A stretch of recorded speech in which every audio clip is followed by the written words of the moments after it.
All right, Matthew, welcome to episode 45 of the Performance Advantage podcast. This week, we have a topic near and dear to my heart, low carbohydrate revisited. We did it in episode 2, but we're back. We've got our system sorted, and this one is going to be hot topic for 2020. We've also got Matt's training update, Will's training report, this week in sports that we talk about, new mountain bike series with the UCI accreditation. That's pretty big, very topical. And then obviously topic of the week is low carbohydrate and endurance sports.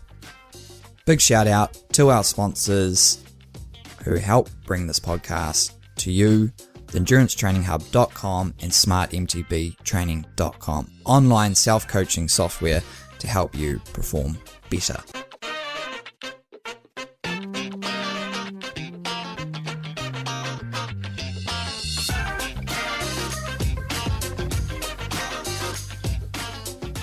All right, Matt, how's your e-bike training going for the new e-bike series?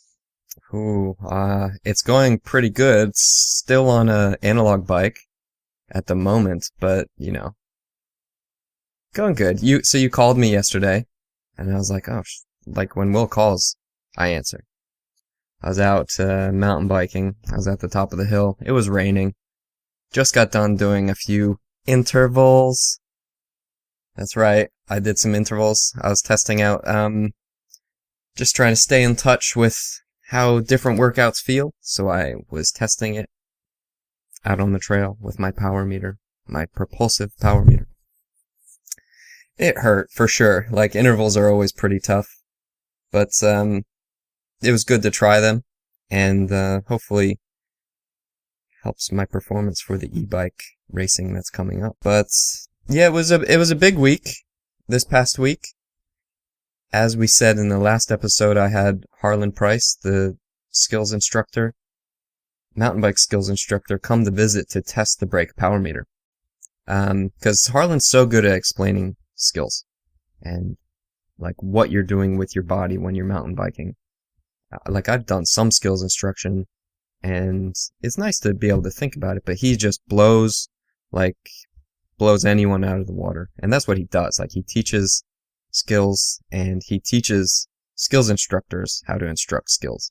So he's got that pretty sorted. So it was awesome to combine forces, and we look forward to putting that video out for everyone to see, like how we approached it and what we did. Yeah, that was cool. That's awesome. All right, looking forward to having that software available in my app.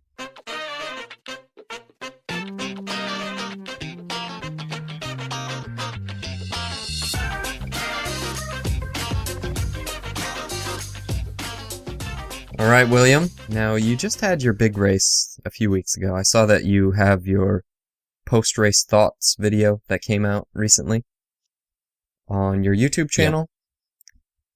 Yep. What have you been up to lately? Just smashing chocolate and sitting on the couch, or what? Yep. That's pretty much what I've been doing. And it's, I've hurt my thigh or quad muscle. I'm not even sure which one. Maybe it's the hamstring. Maybe it's even a bone. I don't know. I just was getting out of the car last week, so about 10 days after the race, and then so maybe like 5 days after running 100k.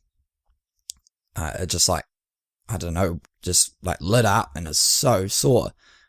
Jeez, it felt like I'd fractured the bone. It was just so painful, and I was like, oh no, this feels like a stress fracture. So I did a couple tests on it, went on Google, femoral stress fracture.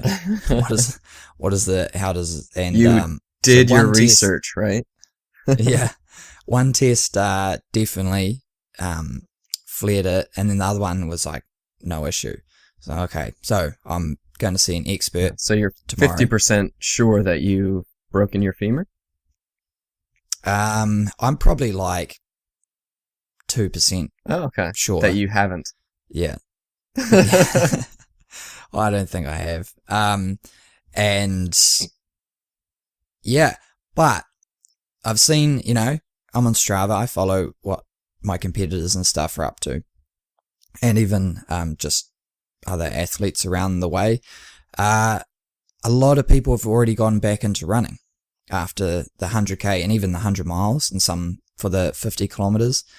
And I feel like I could go running as well. Like my motivation's back, and, I'm not as tired and everything. But this issue with my thigh shows the degree of underlying fatigue that you don't really realize is there after such an enormous effort like an ultra marathon, or any ultra endurance exercise. Because when you get back in, you go, I'm like, most of us are addicted to exercise in some form. So we're like, I need to, I can't not. And what happens then is you go, all right, I'll just do 30 minutes or 20 minutes, or just do a bike ride of an hour, and compared to the mammoth effort you had just exerted over hours and hours, it seems like nothing, but it doesn't touch on that deep underlying fatigue, and it never allows you to actually recover. And that might be fine for a couple of weeks, but eventually, and I've been through this too many times, Matt, I'm sure you have as well, you just get back into it, and then boom, it all catches up with you when you're actually trying to engage in like a standard level of what I quote unquote call training, because there's like getting back into it, there's like the recovery, oh yeah, I'm just running 30 minutes, I'll do an hour as my longer run and all this, and then you're like, okay, now I'm going to step it up after a couple weeks to a full load, or like 80% of the load of training, standard training week. You're like, man, I am wrecked, I can't, I've got a tempo thing and I can't do it. And you think, oh, and then it's like, boom, damn it, actually, I didn't recover enough. Now some people their level of fitness is such that's not the issue. Like I could probably get back into a little bit of running, without, affecting my overall fatigue and recovery levels. But I'm choosing not to, just purely mentally, so that when I get back, I'm like 100% motivated. But that's a trap. That's a trap. Have you experienced that or felt that? Seen it? See it all the time. Like, that's one of the things that trap gets everyone at every level. I see it, week in and week out, like athletes trying to get back into training when maybe they shouldn't be, or maybe they're pushing it just a little bit too much too soon. And kind of what my approach is normally, let's err on the side of doing too little, because the detriment of doing too much too soon is way worse than potentially doing too little. Yeah. After completing such a big, like your key event where the recovery has been programmed in, where a lot of the times we don't really have a specific goal after that. You kind of want to focus on that one thing, whether it's the world championships, your ultra marathon, your Ironman, half Ironman, marathon, that key event. You go, after that, I'm going to chill out. And then you go, I don't want to lose fitness. I don't want to, get fat. I don't want to ruin, undo all this hard work and whatever, like, irrational thoughts we have around chilling out for 2 weeks of the entire year. But we never look back. This is a similar thought I had within my race, where you never look back and go, if only I'd trained sooner after my big race. And within my race, it was the same thing, where I've never looked back in an ultra marathon and gone, if only I'd gone harder at the start. Yeah. If only I had not walked up the hill, then I would have, it's just that it's one of those things where you look back and you go, oh, actually, no, the key element of my training or my race was when I was generally the middle part, right? Where you were fit, healthy, and ready to get amongst it. Not like the very start. Yep, exactly. You may only look back and go, I really shouldn't have chilled out for like a month. Well, even that, like, especially if you have a long season, like a month, that's a good amount of time to take off. New Zealand athletes really have a hard time here. We talked about this before when you're racing in a Northern Hemisphere season and then a Southern Hemisphere season, especially in New Zealand where the weather's okay in the winter and there are a lot of competitions. Like, you end up having a hard time to chill out because there's always that next event on the horizon. For you, though, right now, I think it's really good that you haven't set in stone that next goal for yourself because it really gives you that opportunity to chill out. Yeah, it's been fun spending this time like looking up what I want to do next. Yeah, that's cool. Like, where should I go? What should I do? How should I structure my training? And also I enjoy the feeling of, so I'm 10 days in, like week 2 of my recovery. I enjoy the feeling of really, really wanting to go training, but then not letting myself. Like, no, 2 weeks. You can do 2 weeks off running. You can do it.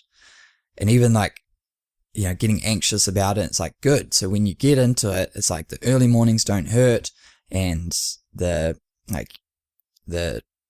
sort of restriction on your diet and stuff. It's like the amount of chocolate I've eaten and crappy lollies and staying up and late and not getting, appropriate amount of sleep, all that stuff. I feel kind of shit. and I don't want to feel like that. Like, I'm like, all right, I'm done. It's only been 10 days. It's ridiculous. Like, when I was like restricted my diet for the month or 6 weeks leading into the race, I was like, oh man, I just can't wait. I can't wait to eat whatever I want. And then you do that and you're like, oh, this kind of sucks. I feel like crap. So that's where I'm at. Sweet. Looking forward to getting back into it and finding out what's wrong with my quad, femur, hamstring muscle. Hopefully it's all good. Yeah. I guess, are you totally committed to doing the Crankworx Air DH? Not now. I don't want to, like... Oh, okay. So you're backing out. Yeah. I'm not backing out. I'm just like putting an asterisk next to it. So you have like a pre-excuse when you do it. Okay, yeah. That's pretty important. Yeah, that's exactly right. Cool. Sweet. Oh well. It's coming up soon, so we'll catch up on that next week.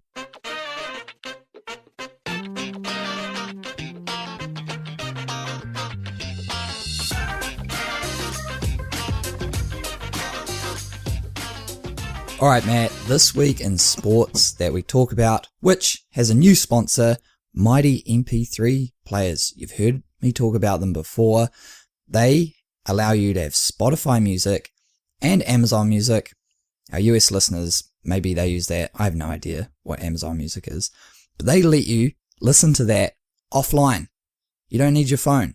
Okay, a lot of us, especially runners, we've had the iPod Shuffle. They discontinued it in like 1989, but we've still kept using it. Now they've discontinued iTunes. It's like impossible to use.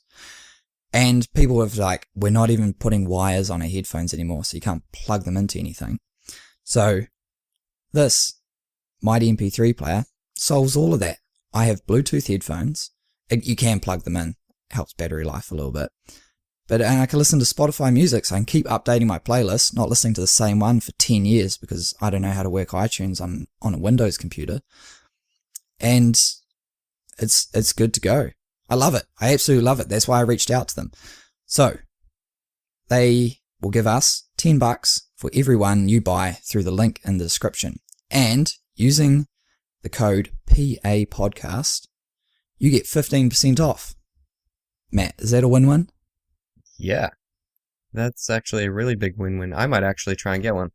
I don't normally listen to anything when I'm riding, but once in a while. Yeah, riding, like, I don't really want to promote, like, especially road riding, listening to music out on the road, just for safety reasons. Yeah.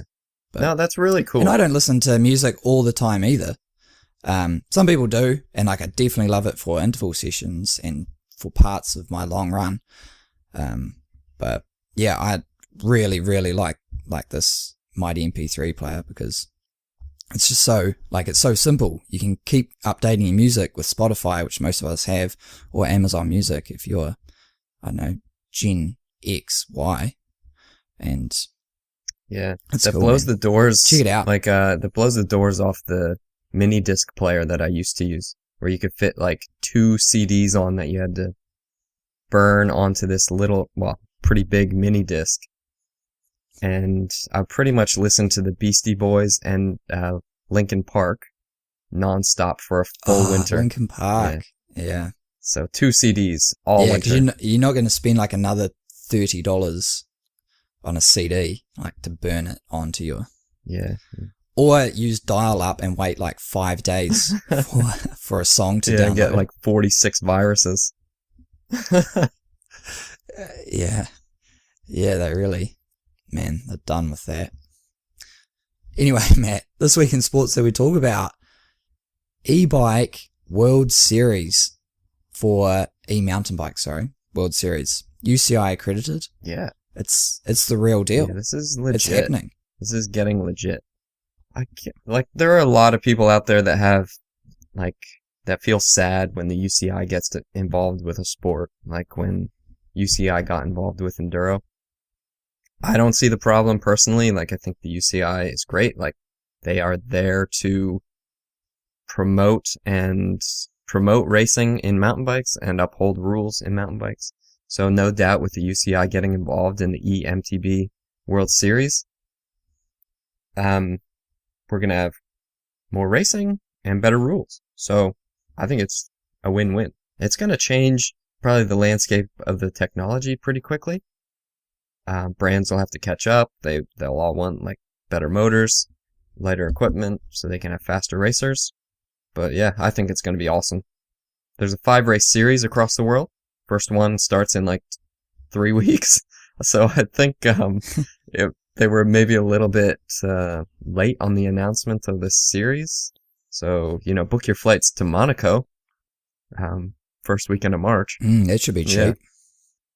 Yeah, well, where are all these races? Because, like, I heard the names of them and I was like, oh, yeah, these sound very much like they're targeting a certain demographic for these e-mountain bike World Series. Monaco, Ascana, that's in Switzerland anyway. Italy, September is TBC, and Barcelona in Spain. So, they're not like the big centers of the world. These are holiday destinations. Yeah, they're not like big MTB places traditionally, but, who doesn't want to go to Barcelona, and ride some eMTBs? Like, that sounds pretty cool. Yeah, it's been on my to-do list forever. Well, at least since eMTBs were invented. I think it's going to be awesome. So we're going to have like a World Cup champ in eMTB. And at the moment, we're like, who's going to race it? Julian Absalon, cross-country world champ and Olympic champ, says he's going to be racing it. So he's a potential winner of this. But who knows really who else is going to come out of the woodwork and start focusing on eMTB. Yeah, I don't know where they see it going. Because for them to be involved, they're not going to get involved in something that's kind of an afterthought where they're like, oh yeah, that's, everyone can just go do whatever they want. Sort of like what has happened to trail running, where it was like, and oh yeah, cool, you guys who can't run fast on the road and get sponsorship deals and whatever, you just do some like random distance off-road events. So no one got like the IAAF, which is essentially like the UCI for athletics, didn't get involved. And so now we have just all of these random series. They got the Ultra Trail World Tour, and then you've got the Golden Trail Series. You've got the Essex Infinity. You have just national series, and so no one knows who's winning what. There's no like definitive world championships. Xterra, they have one, and so by the UCI coming in very early, they're like, well, the UCI is the pinnacle of the cycling governance. So obviously we're going to gravitate to that as a legitimate world championships and world series. And it kind of shuts everyone else out of trying to create like competitive name branded. Yeah. Yeah. And that's exactly series. What has been happening, because, until the UCI came in, there were a few different world e-bike kind of series that were starting up. So the UCI has partnered with World E-Bike Series Management, WES, to promote this World Cup of e-bike XC racing. And Enduro World Series, which is, gravity-fed endurance kind of event, they recently also, this was a few months ago actually, they announced the EWS E-Series that was going to happen. So Enduro World Series is already partnered with the UCI, so it just makes sense for the UCI to kind of keep everything under its wing and make sure that rules can be consistent, and there's not a zillion World Series floating around that don't mean anything. So it's better for racing overall, especially at the highest level, for the UCI to take this under its wing, so there's not like a free-for-all of world champions out there. Exactly. It's also, it'll dictate the landscape of the development of these bikes as well, because at the moment they have a very loose restriction of no assistance above 25 kilometers an hour. Now, already the Americans have no idea what that is. Yeah, that's true. They're like, oh shit, do I need a different bike? Like, mine's in miles. Who knows? What's the conversion of that? Like, it's like 50 miles an hour. 6 divided by... and then we have no assistance above 250 watts. So that, that's not saying... I don't even know how they measure that. Like, yeah, it's electric, yeah. So it's easy to probably within the hardware software interface, it'd be easy to limit that. I don't know how they're gonna make sure that you're following the rules. Maybe they're gonna have to plug into your e-bike and like check the hardware. Not sure, but those rules are that's okay. And I was thinking about those rules. So 250 watts, and the engine. So it's not motorbike. I'm sick and tired of people's stupid comments online that EMTBs are just crappy motorcycles, because they're not. They're pedal assist. So it's very much like when you pedal, you just go a little bit faster. When you coast, there is no engine. And you can't say use the motor to accelerate out of a turn like you can on a motorbike unless you're pedaling. So this 250 watts, and when you're pedaling, that's what the maximum that it can assist you. And then it'll stop assisting you when you get up to that. I believe it's 25 k's an hour is what the rule says. Yep.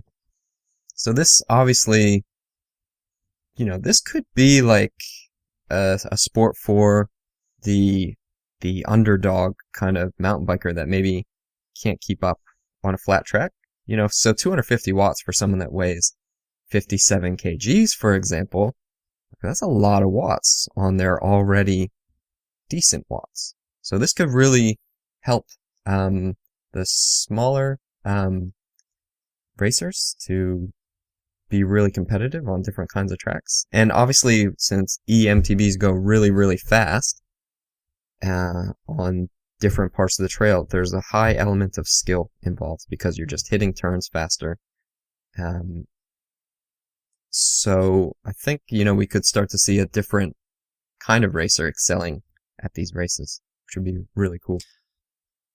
For sure, because if rolling resistance and the aerodynamic resistance of a rider of 80 kgs, or I guess that's at the World Series level, like 70 kgs versus a sub 60, it's going to be very easy for someone, me, low 70 kgs, to put out 250 watts. But then if someone's 20 kgs lighter than me and they get the same watt assistance, the watts per kg assistance is far greater for them than it is for me. So they're actually saving more energy and the assistance is not relative.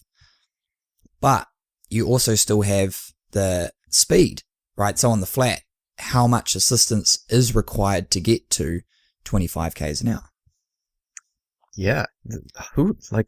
And what is, because it's cubed, right? The relationship between air resistance or rolling resistance and the speed at which you travel. So, I mean, I don't know. Yeah, so... We should look into that. Yeah. Are we going to have like super aerodynamic e-bikes? That'd be super cool because, yeah, you're right. The frontal area between an 80 kg rider and a 60 kg rider isn't a huge difference. So they're going to have similar drag and pretty much similar rolling resistance if they have the same equipment. But that 250 watts is definitely going to help me more than it's going to help you, right? So, you know, this is my chance to smoke you without you, you know, so long as you stick to the track like the last time we raced each other. When you cheated. But this guy. So very exciting. Very exciting. Yeah, it's here. It's here. 2020. It's going to change the landscape, I'm sure.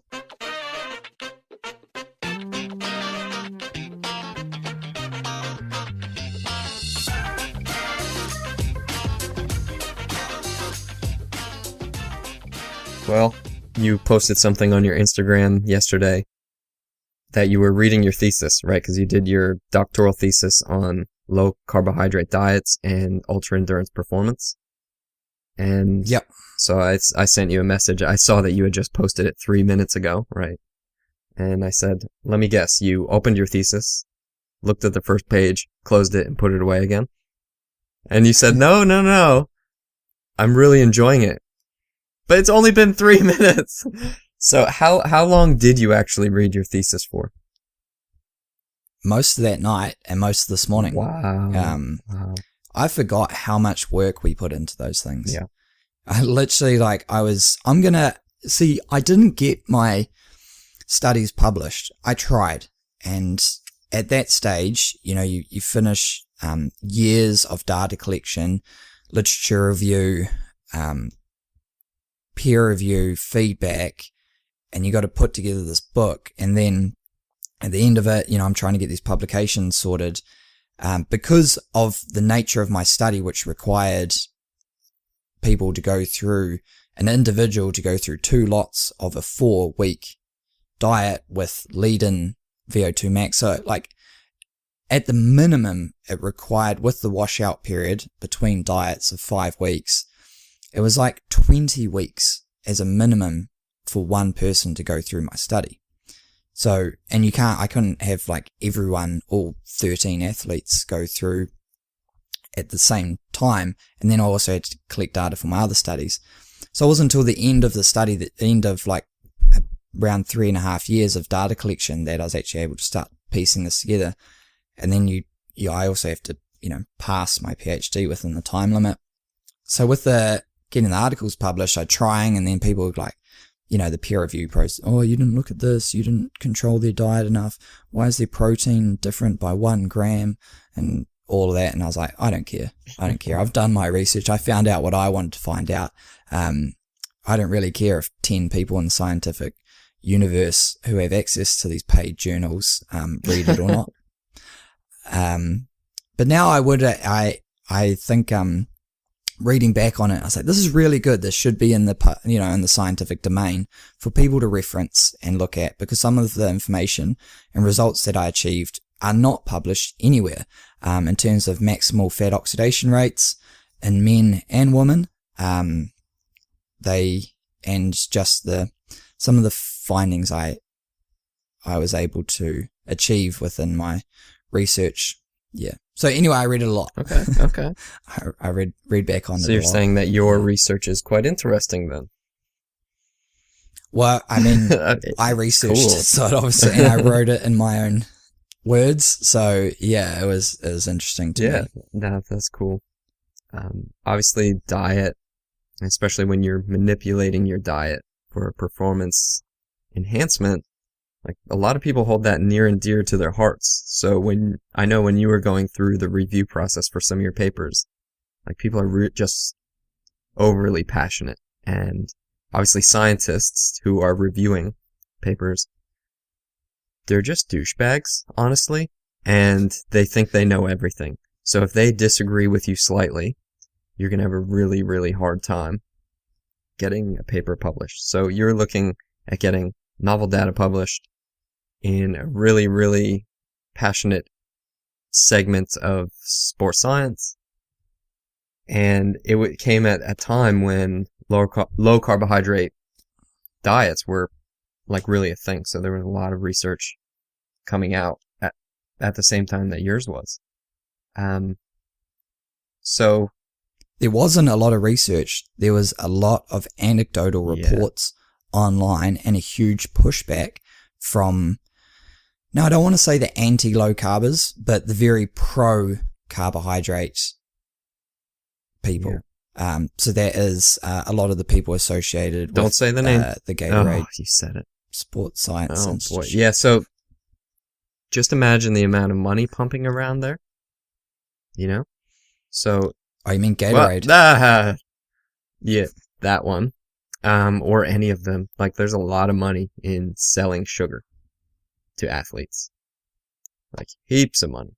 There are so many companies selling sugar to athletes, so it's not really in their best, and a lot of them have scientists involved, so it's not really in their best interest to promote research or allow research to get published that kind of says that what they do isn't as necessary as we might have thought.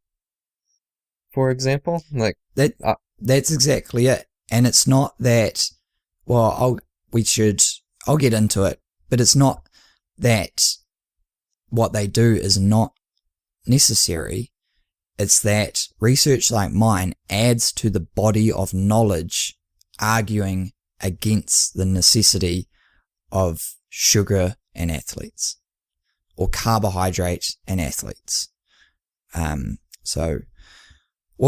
put together the 5 W's for this to help, walk us through and not get lost. Yeah. Matt's a big fan of it. So, Matt, what is low carb? That's the first one. Like, what is it? What are we talking about? I don't know. You tell me. Are we talking about low carb bananas? Are we talking about low carb, low carb biscuits, low carb slice, low carb cake? Are we talking about low carb lifestyles for Instagram? What are we talking about? Low carb what? Look, my research wasn't around lifestyle choices, diet, like rhetoric, dogma, it was just around, because I have an undergraduate in biochemistry, it was around the biochemical physiology of exercise performance at reduced carbohydrate intake. So for me, I restricted athletes to 2 grams of carbohydrate per kg per day. So that's what I defined as low. That was, I weigh 75 kgs, 2 grams per kg, so 2 times 75, 150 grams of carbohydrate per day. So that was my low carb. If you weigh 80, it'd be 160, etc., etc. Where this kind of differs from, who knows, there's no standard, right? I got pulled over the coals for going, hey, 2 grams is way too high, you need to make it lower. Then the pro carbohydrate people were like, your results could have been better if you made it lower. Look, I made it like real world applicable amount of carbohydrate that I could get, 10 to 15 people to eat for 4 weeks without lying within their data reports, within their dietary diaries. So where a lot of people probably see low carb, they might get confused with keto diet, which is like less, depends what you're reading, less than 20 grams or less than 50 grams of carbohydrate per day. Like there's no kg reference. And these are also referenced for just sedentary individuals. This is what the Atkins diet came about, where it's like, I don't think due to the total caloric intake of an athlete who's training 1 to 3 hours a day. So, depends if you're a 50 kg female or an 80 to 90 kg male, it's going to be at least 2,500 calories. So, whereas your sedentary individual, it's going to be like 1,000 to 1,500, depending on how large you are. So for them to not eat carbohydrate becomes a lot easier than when just the total volume of food you're eating is greater.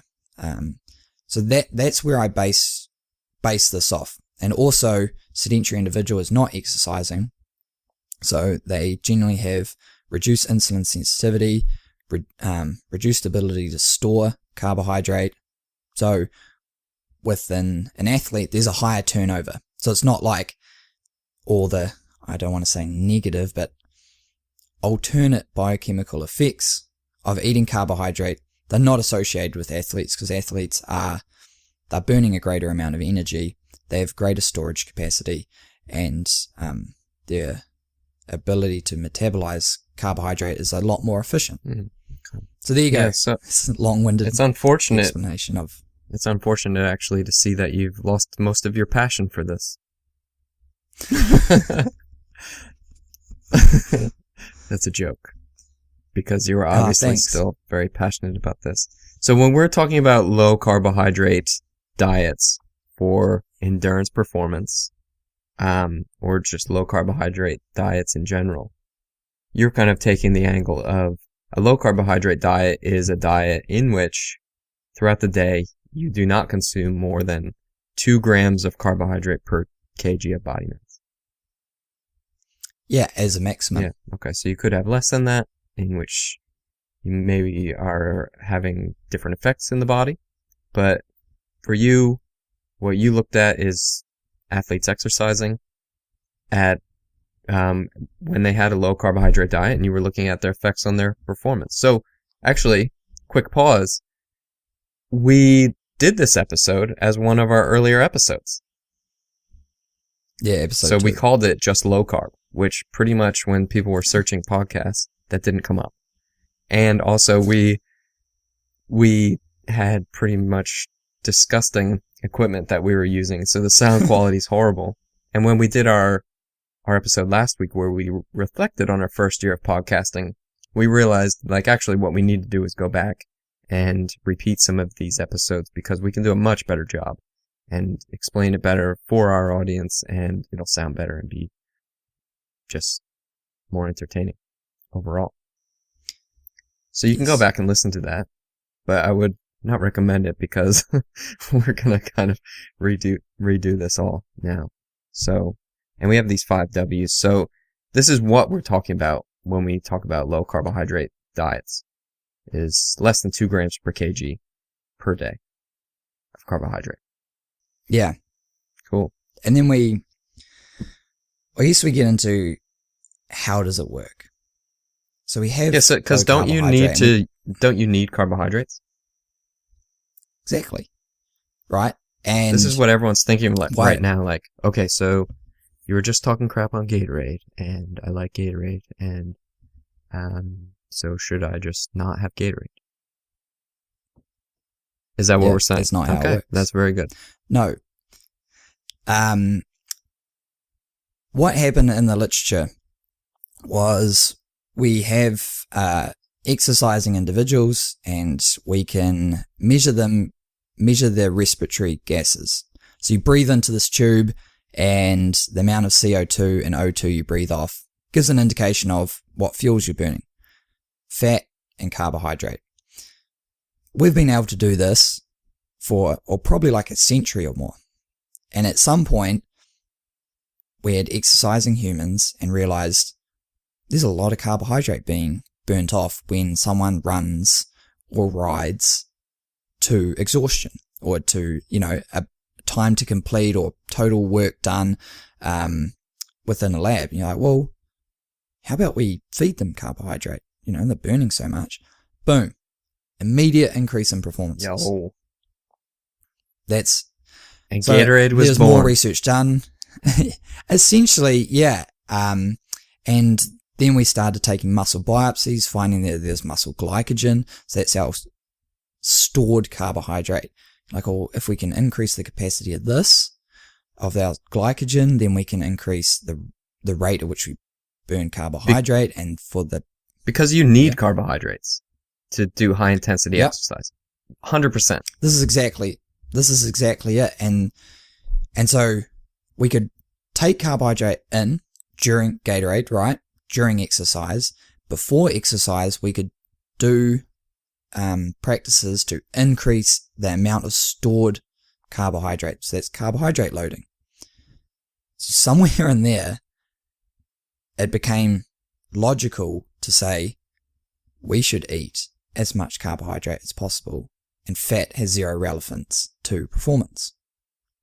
Okay, and it's not that easy, and obviously hindsight's 2020, but at the time that made a lot of sense. Like, carbohydrate, the more we can increase the rate at which we burn carbohydrate, because it's more fast acting, efficient fuel source than fat, the better we can go. Right, and things like ultra marathons, they didn't exist. Marathons barely existed. And so a lot of the research is centered around how do we improve this process. And then a couple of people tried a low carbohydrate approach and showed like a huge decrease in performance. Well, that kind of, in a way, makes sense, because what happens when you run out of carbohydrates? It's because you have some circulating in your blood as glucose, then you have the storage form of carbohydrate in your muscles and liver called glycogen, and you can use that to do high intensity work. What happens then after you do lots and lots of high intensity work? So your carbohydrate, it's circulating or stored, gets diminished to the point where there's not enough there to sustain the level of work you're trying to do.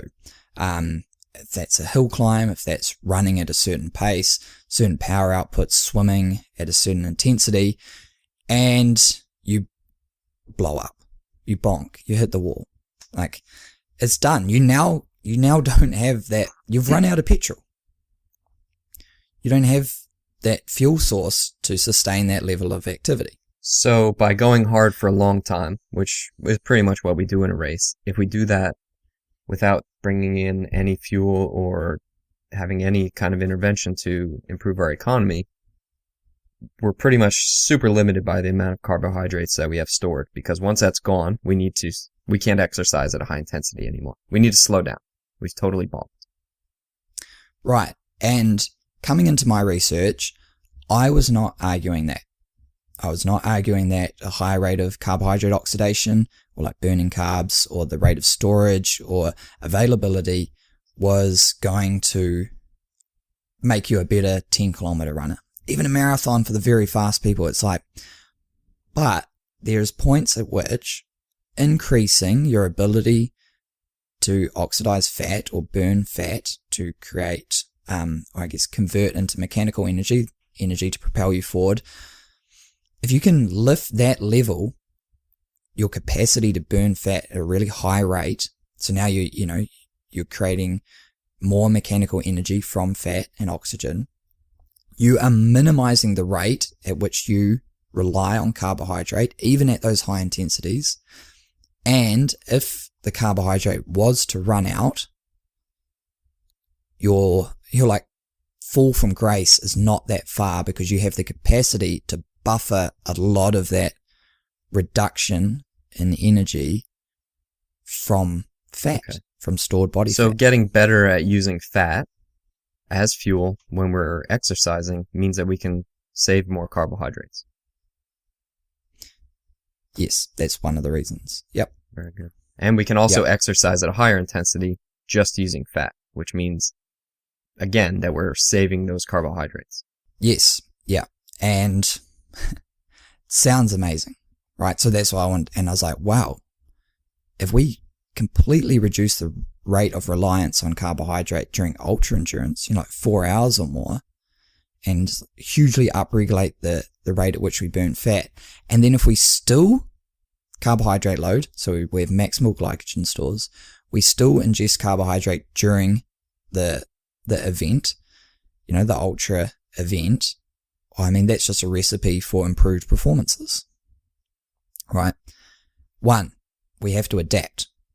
So this is a really important part of my study where I adapted people over 4 weeks, because a lot of people used 3 days, and the maximum I saw outside of maybe one 6-week study was 14 days. The average was 7 days. And just as a reference, there was a direct correlation between rating of perceived exertion and duration on the diet.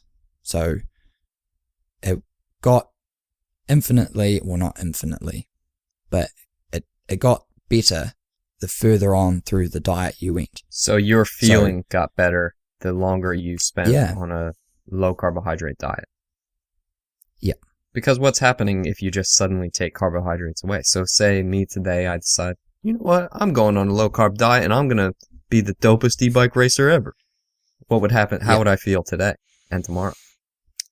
Well, we talked about that bonking or hitting the wall, right? Because you just removed all that carbohydrate, that high octane fuel, and you were trying to run at 5-minute Ks or put 200 watts out, and then you bonk and you hit the wall, and now you're at like 100 watts, or you're running, you're walking, right? So that's what happens due to the reduction in, let's just assume like heat isn't a factor and other kind of fatigue factors, it's just biochemical.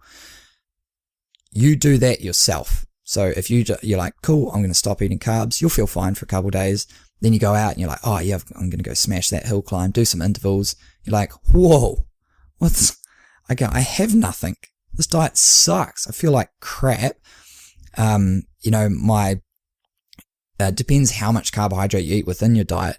My energetic levels, like the peaks and troughs, there's no peaks, there's just troughs, because I don't have the carbohydrate hit in the morning. My rhythm of digesting and maintaining blood sugar is all off. My insulin levels are starting to get confused as to what's going on, and I don't have the ability to appropriately regulate my fat metabolism. So you can't. So I'm gonna feel bad. You feel shit. Yeah. You feel shit. Yeah. But then what you're saying is over time you can start to adapt and become more efficient at using fat as fuel. That's exactly it. We have the ability, like glycogen, which is stored carbohydrate in the muscle and the liver, to store intramuscular triglyceride, which is fat in your muscle.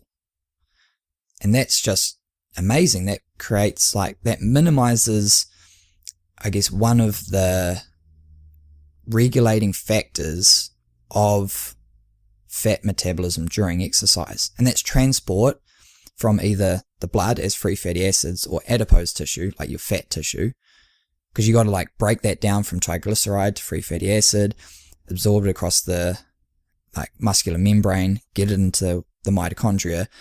And it takes a so while, if you can right? minimize, it takes a while. And it takes a while relatively, this is still a very kind of almost instantaneous system, but it's not like having carbohydrate, which can be metabolized without oxygen outside of the mitochondria, just within the cytosol of the muscle cell. So that's literally instantaneous, as well as the creatine phosphate pathway, which is, what Usain Bolt would use to run under 5 seconds. 10 seconds. 10 seconds. No, he doesn't have the new Oh, shoes. right, yeah. Right, so you start to improve all of these processes that otherwise, with you smashing Gatorade, eating porridge and white rice 24/7, you don't have the need for that system, and so it just doesn't get upregulated, doesn't adapt. And like any process, Matt, you've started running before. I think you've given up Yeah, again. I've started and given up many times. So yes, continue. Yep. Yeah, and you know how much it hurts. Can confirm it hurts. Right, when you get... Yeah, and then I think, I don't know what the longest commitment level you've had. I think it was that one summer. Yeah. That's pretty good. About 5 years ago. And you got quite fast-ish. Yeah. And it didn't hurt, right? Because, well, the race. Yeah, it still always hurt, but yeah. Because of the adaptation to Yes. the stimulus, it's the same thing. You just immediately remove carbohydrate from your diet without the ability to burn fat at the rate at which is required.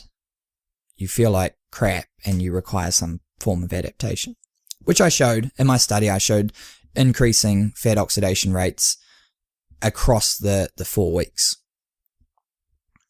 Yeah, well, because I did that study, and I had come from the opposite way of thinking from you. I was pretty much always told that I always needed carbohydrate, so I always had carbohydrate, even on my super, super easy rides. It's not great for your body. It's not great for your teeth. It's not great on the wallet, because that stuff adds up, you know what I'm saying? But I came to Massey University and was working in the office next to you, and you're like telling me, hey, you don't need carbohydrates. I was like, well, what the heck are you talking about?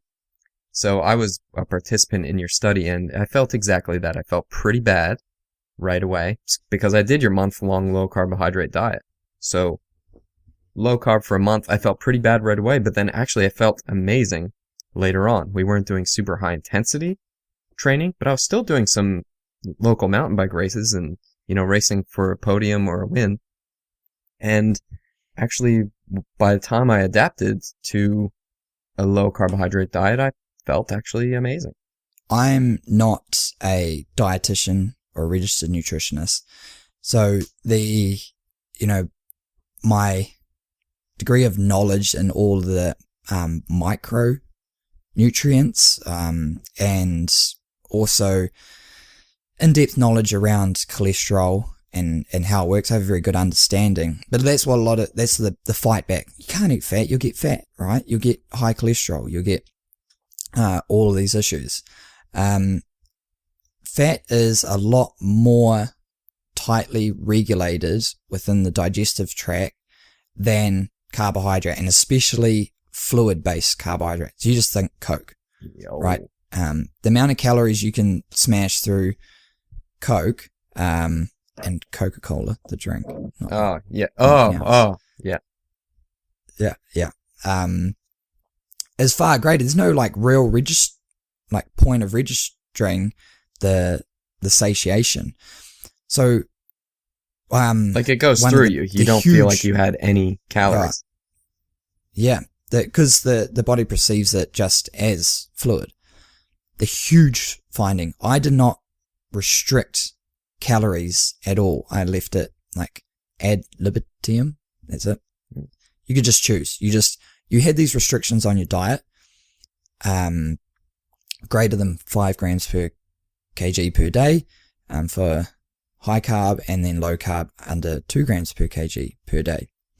4 weeks, 13 people, so essentially 26 diets, 27 calories was the difference between the average caloric intake on one diet compared to another with zero control.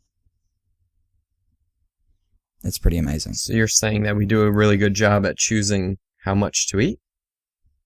Yeah, when given the choice, when allowed to, you will, especially athletes, eat as required. If you're not specifically going out of your way to, bulk, go out on the town or hit up, I'm specifically enjoying eating chocolate and lollies and stuff. You're not going on a cruise and smashing the buffet for every meal. Exactly. So yeah, there's no difference, right? So people think because of the high calorie per gram rate of fat, which is 9 compared to 4 of carbohydrate, And fat has the unfortunate name of being called the same thing that we all want to avoid, being fat. So right? It makes sense to avoid fat because you don't want to be fat because they have the same word. Yeah. Don't eat fat, don't get fat. Unfortunately, or fortunately, whatever way you want to look at it, we can only store about 500 grams of carbohydrate. Okay, and if you don't exercise and you have a full store of carbohydrate and you eat carbohydrate, what do you think's happening to that, Matt? What do you think? I can tell you what's happening with that, and it's being stored as fat. And the other thing that happens then, because of the abundance of carbohydrate and the potentially toxic nature of high blood glucose. I know this one too. What? Insulin. Insulin is being released. Yes. Is there more? Which reduces the rate at which you burn fat and release fat. Okay, so we're getting it stored and we're not getting it burnt because we need to clear the carbohydrate.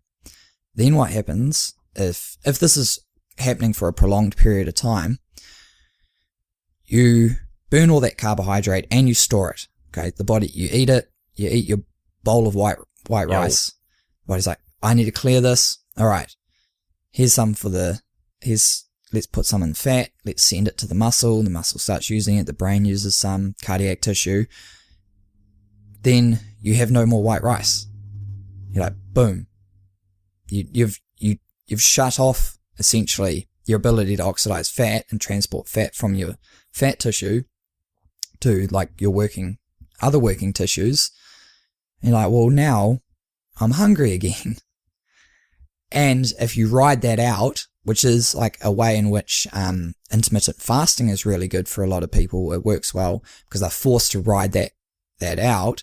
If you ride that low out, that 10 a.m., 3 p.m. low, you will force that adaptation to release, lower that insulin level, increase glucagon, release the fat, start oxidizing the fat, and then, cool, I can make it through to lunch now. More white rice.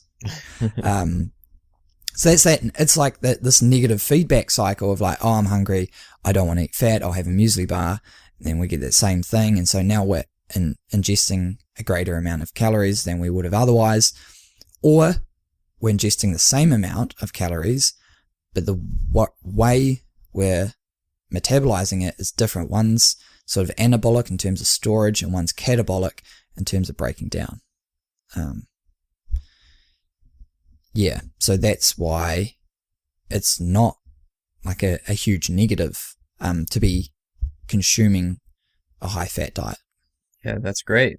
That's a really good explanation of why it's okay to eat fat and the benefits that we could have from eating fat. So this could be for just anyone who's potentially maybe not exercising, or even for athletes too. So then with athletes, when we go out and we exercise and we have our standard aerobic based session, which is the pillars of endurance training, we then are starting to oxidize a lot of fat. We've reduced our reliance on carbohydrate, we're starting to upregulate it, and then we're potentially, due to the lack of these like insulin induced or just carbohydrate induced low blood sugar periods, we are feeling a lot more satiated throughout the day, and then we start to burn a lot of body fat. And that's exactly what I showed in my study, where there's a significant reduction in body fat. So improved body composition on the low carbohydrate diet. And that is what we all want. Oh. Yeah, so the reasons why we would potentially try a low carbohydrate diet is improve performance, especially at a lower workload, which means we can spare carbohydrates for when we really need them, and reduce body fat, if we were to kind of put it in a nutshell. Now, the improved performance, this was a big one. This was like, so I had people essentially doing a 5-hour time trial. It was time to complete 120 Ks, work equivalent indoors. Yes, indoors. Imagine doing a 120K cycling time trial. I'm imagining. Can you imagine that, Matt? Yeah, I'm imagining it right now because I did it 3 times, and Yes. that's painful. Time to complete was not significantly different. What? That's right. What? Blew my mind. I didn't want to believe it.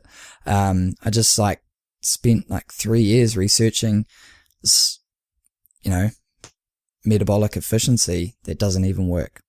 But watts per kg and absolute power were significantly different.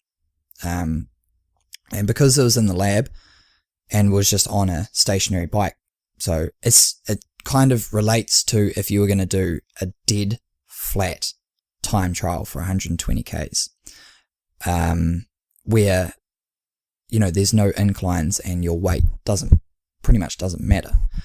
Because we talked about in the e-bike stuff, frontal resistance, rolling resistance is essentially the same. When we have a higher watts per kg output, because of our reduced body fat percentage, our improved body composition, we can get up a hill faster. So it has a great application there. Now within peer review process, no one's going to let me say that. You can't infer anything. You didn't directly measure it.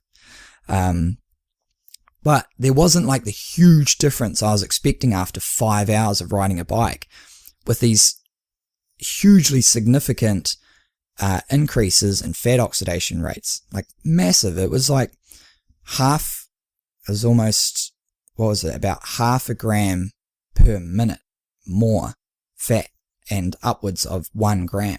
I had the highest ever recorded fat oxidation rates in females in any published study. So that's huge. And still, we weren't getting improved performances. Why is this? Why is this? Because when you are a trained athlete, I had highly trained athletes, you are efficient enough. Now, what happens with a lot of studies, which Matt, you'll be able to attest to, is you can test untrained people and get results, super favorable results for almost any intervention. Low carb diets, interval training, and intermittent fasting, whatever, because the degree of adaptation is huge. But with the highly trained athletes that I was working with, what I found was despite this huge significant increase, over 50% increase in fat oxidation with a reduction in carbohydrate oxidation, what merely happened was they burnt less carbs. That didn't directly correlate into a greater performance. It didn't, whatever carbohydrate, and the other studies have shown this as well, whatever carbohydrate we start with indicates the rate at which we burn it. So although in the high carb study, we were burning a lot more carbs, we were burning them faster, we had a lot more available, but we still burn them at a rate that would allow us to get to the finish without completely running out. Especially because I allowed, Gatorade, it was actually Powerade, throughout the exercise. So we didn't lose blood sugar. We're able to maintain the homeostasis of blood sugar, avoid bonking, and we were efficient enough, even though we didn't have the huge fat oxidation rates that we had when we were on a low carb diet. I'd say the collective we as highly trained athletes, were efficient enough to get through, but we did have a big reliance on the carbohydrate that we were ingesting, because if that was to stop, that was the lifeline. But there was no eureka moment where I was like, look, if you upregulate your fat oxidation, diminish your carbohydrate intake, you lose body weight and you get exponentially faster. It doesn't work like that. It was the same when I tested the ketone supplement. When you have someone who's already so adapted at endurance exercise, it becomes very, very hard to influence these small portions because they just adapt in a different way. Okay, what It more becomes like, what is your total rate of energy production or conversion over 5 hours? Cool. What are you going to feed me? I will adapt to provide that, that amount of energy for you. Okay. And then you start to, obviously there's biochemistry is only one limiting factor, cardiovascular, heat accumulation, biomechanics, those sort of things. So yeah, that was quite fascinating. But you still think that there are times in an athlete's training when that when having a low carbohydrate diet actually really makes sense. Yeah. So then if people are like, well, it's all a waste of time. The haters are like, yeah, confirmation. They just turned off the podcast, like, so we're not going to get to that. The lovers are like, what are you on about? This, that can't be true.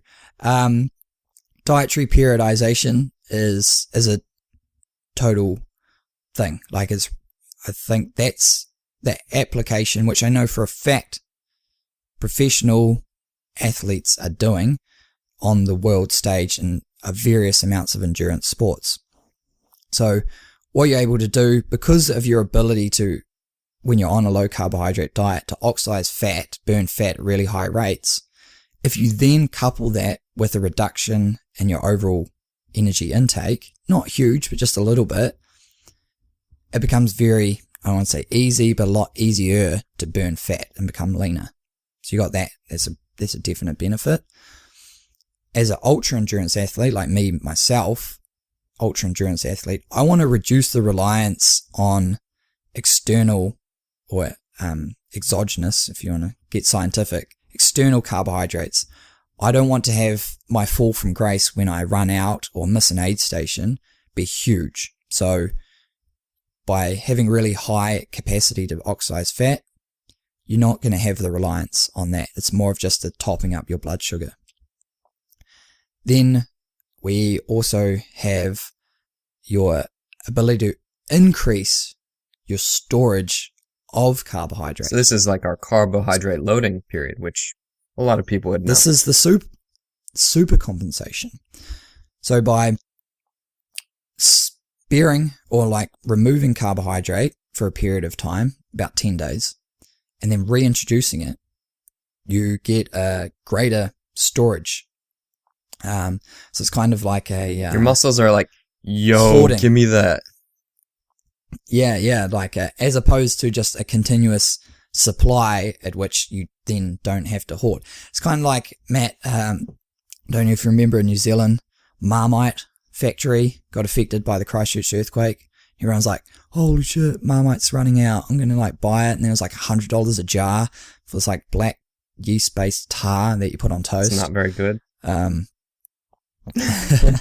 It's like that scarcity, yeah. Right? So the muscle acts no different. If you continuous supply, there's no need for storage of carbohydrate anyway. Fat's obviously different. But if we remove it, then and so now we have like a greater capacity, which is good for that's really beneficial performance, because then we know that's a fact. Like carbohydrate performance, improved performance with ingesting carbohydrate, 100%. So that's kind of, those are the benefits of integrating a diet. Now, some people responded incredibly well. Okay, you're always going to have people responders, non-responders. I respond incredibly well. It's how I'm able to stay really lean, even like when I'm like not really training. That's not really ever. And when I really specifically focus on it, by removing carbohydrate, whereas some people, they are not as prone to storing fat. They're a lot more insulin sensitive. So when they, those people, like you see them, you're like, how are you so skinny? You just always eat shit food. Like, you don't even care about your diet. So it's like the concentration of insulin, which then affects, the breakdown of fat. Because if you have high insulin, you have low breakdown of fat. They could eat a bag of sugar and just get like this little spike. And so they're not getting the same rate of storage or the inhibition of breakdown of fat, so they're able to continuously supply the energy that they need and not get as big a lows as if you were someone who is more prone to storing fat. And it's also why you'll have a look at some of these ultra endurance females especially, and you're like, she is tiny. How is she able to run for 24 hours? It's like, there's no fat on her. And it's because there's no fat on her because her rate of fat release is so great. It's so efficient. It's far greater than someone who is more storage based, right? So, they're so skinny because it requires very little stimulus for them to transport their fat from adipose tissue to the working muscle. So then, yeah, they're also not required to eat as much or eat as much carbohydrate. They don't feel as inclined to binge eat as other body types. So that's how you have, in a way, there are responders and non-responders to the low carbohydrate diet. Totally, just like anything, like Usain Bolt isn't going to be he's a world record holder, double gold medalist in the 100 meters. He's not going to break 2 hours for the marathon. It's the same kind of thing, right? It's just a different stimulus. Yeah. So that's kind of it. Yeah. Really, I think in a nutshell. Yeah. That's of a podcast. Yeah. So obviously if people want to get in touch with you to talk about a low carbohydrate diet more, they can just reach out to you, and you're obviously not very passionate about it, but you'll probably talk to them a little bit about it. Maybe, yeah. So just through social media or via my website, you can hit me up for a consultation. Have a chat about how it might work or not work for you, or how to better. So a few of the people that I've worked with in the past, it's more a fine tuning of their current strategy. What happens a lot with people who get into low carb, like you, Matt, I remember you were like, this is amazing. And then you just ate bacon essentially for like, post study. Because some people just respond so well. They feel amazing. They're not overeating. They don't feel the need to like continuously snack. They've sustained energy levels due to the greater reliance on fat, which is an almost infinite supply. And you're like, this is awesome. And then you get like this fear of carbohydrate, like, oh, if I have carbs, it'll undo everything. Like, it's like having a day off training, because it's the same personalities we're working with. If I have a day off training, I'm going to be fat and unfit. If I have if I have, a gel during my 9-hour run, I might undo everything. Yeah. Fortunately, it doesn't work like that. Luckily for us. Yeah.